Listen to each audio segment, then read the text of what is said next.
Hi Chem Peeps, this is video 2 for colligative properties. I'm going to speak specifically about the properties that will change for a liquid as we dissolve a solute into it. So the first thing that I want to talk about is that for a liquid to boil, its vapor pressure, in other words, the amount of particles that have escaped from the liquid phase into the vapor phase above the surface of the liquid, must equal atmospheric pressure. That's a pretty important concept that we've talked about in the past. When you add a solute, in other words, like if I add table salt to water, it will lower the amount of molecules able to escape and become a vapor.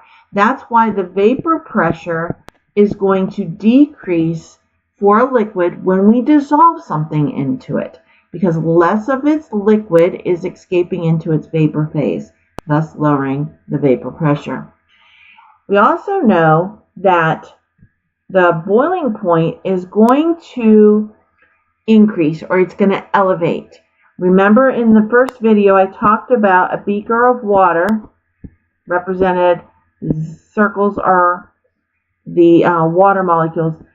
They have to escape from the liquid phase to the vapor phase when it's heated to boil. If I come in and I add table salt, the little triangles, it's going to take longer and thus a higher temperature for the water molecules to escape.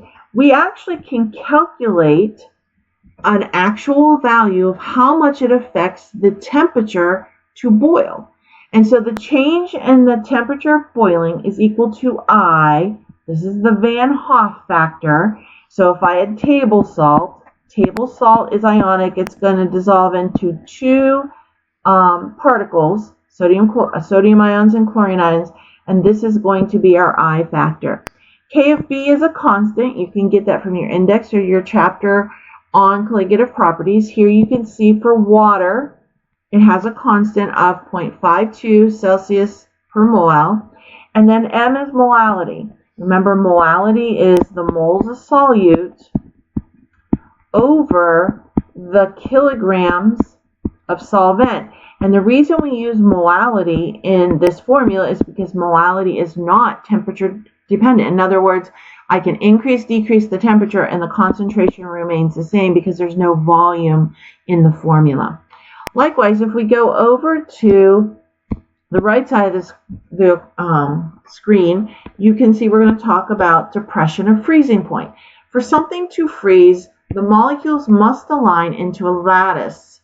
When we add a solute, the molecules cannot align as easily. So remember, if I had water molecules, they're going to line up when they freeze into a crystal like this. Now, if I have a beaker of water that's trying to freeze, and those are the circles are the water, and I add table salt, the table salt is going to interfere with that alignment. Thus, it's going to take longer, and the temperature is going to decrease before it freezes. So a lower temperature for freezing is going to occur. And so here's our formula. The change in freezing point is going to be the Van Hoff factor times the constant. For water, it's 1.86 Celsius per mole, and then times the concentration. So in the next videos, I will show application of these formulas and this concept in actual problems. Find me on TikTok and YouTube at Chem's Chem Chats. Leave me a like and a comment, and I will see you on the next video.